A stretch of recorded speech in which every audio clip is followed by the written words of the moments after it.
Guys, അപ്പം ഞങ്ങളുടെ classes ഒക്കെ തീർന്നു ആൻഡ് 1 month ഞങ്ങൾക്ക് ഇൻറ്റേൺഷിപ്പാണ്. So come with me to experience എൻ്റെ ഇൻറ്റേൺഷിപ്പ് ലൈഫ്. ഇല്ലാണ്ട് എല്ലാവരും ലോകം മുഴുവൻ എ സി വെച്ചാലോ. ഞാൻ എന്ത് ചെയ്യും? പോരാടി ഞാൻ മെട്രോ അല്ലല്ലോ ബസ്സിൽ നിന്ന് പോരാടി ഞാൻ ഇറങ്ങി. എൻ്റെ കോലം കണ്ടോ, ഞാൻ അമ്മച്ചിമാരൊക്കെ തള്ളിയിട്ടിട്ടാണ് ഗൈസ് ഇറങ്ങിയത്. എസ്കലേറ്ററിൽ കയറി ഗൈസ്. നിങ്ങളുടെ എസ്കലേറ്റർ കണ്ടിട്ടുണ്ടോ? അസ്നയുടെ പുതിയ ചെരുപ്പ്, എൻ്റെ പഴയ ചെരുപ്പ്, ഫുൾ ഔട്ട്ഫിറ്റ് ചെക്ക്.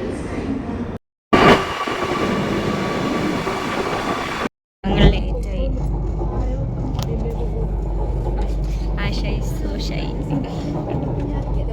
ആശാനെ ഞാൻ എപ്പോഴെങ്കിലും പൊക്കും. എപ്പോഴെങ്കിലും നിങ്ങൾ ആശാനെ കാണും. നമ്മൾ ലേറ്റായി. കലൂരെത്തിയതേ ഉള്ളൂ. നമുക്ക് കടവന്ത്ര വരെ പോകണം. അവിടുത്തെ ചെടികൾക്ക് എവിടെയും മുടിയില്ല, എല്ലാവരും കഷണ്ടികളാണ്. Finally in Kadavanthra and we are running late. ഇത് കണ്ടോ, പുറകെ ഒരു സ്ലോത്ത് വരുന്നുണ്ട്. പതുക്കെ നടന്ന് ഇപ്പം സ്പീഡാക്കി.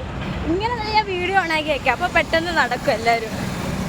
കണ്ടോ we have reached our destination. ഞങ്ങളുടെ ഓഫീസ് അകത്തുനിന്ന് ഇതുപോലെയായിരുന്നു ഉണ്ടായിരുന്നത്. 30 minutes ഞങ്ങൾ അവിടെ വെയിറ്റ് ചെയ്തിട്ടാണ് മുകളിൽ പോയത്. ആൻഡ് കുറേ ഡോക്യുമെൻറ്റ്സ് ഒക്കെ സൈൻ ചെയ്തു. ആൻഡ് ഞങ്ങൾ ലഞ്ച് ബ്രേക്കിൻ്റെ സമയത്താണ് ഇറങ്ങിയത്. ഞങ്ങൾക്ക് ഫോൺ ഉപയോഗിക്കാൻ പറ്റില്ല. ഞങ്ങൾക്ക് ഇനി ഓഫീസിൽ നിന്ന് ഇറങ്ങുന്ന സമയത്തായിരിക്കും ഫോൺ ഉപയോഗിക്കുന്നത്. ഇത് വേറെ ഒന്നുമല്ല, the crispiest samosa of my life. ഇതുപോലെ ആയി ഗൈസ്. ആദ്യമൊക്കെ ഞങ്ങൾ എന്തൊങ്ങാണ്ടൊക്കെ പൊട്ടത്തരം കാണിക്കരുത് ഇടയ്ക്കെടുത്ത്. എന്ത് കാണിക്കരുതെന്ന് അറിയില്ല, പക്ഷെ എന്തെങ്ങാണ്ടൊക്കെ പൊട്ടത്തരം കാണിക്കരുത്. ആൻഡ് ഫൈനലി എങ്ങനെയെങ്കിലും 6 മണിയാകുമ്പോഴത്തേക്ക് ഞങ്ങൾ പോകാമെന്ന് പറഞ്ഞിരിക്കുക. ബട്ട് ജോലി ചെയ്തതിന് ശേഷം പിന്നെ അവിടെ നിന്ന് പോകണമെന്നില്ലായിരുന്നു. ആൻഡ് ഫൈനലി 6 മണിയായപ്പോൾ ഞങ്ങൾ ഇറങ്ങി ഓഫീസിൽ നിന്ന്. And it feels good. Work ചെയ്തപ്പോൾ it feels good. So yeah, അപ്പോൾ അത്രയേ ഉള്ളൂ ഇന്നത്തേക്ക്.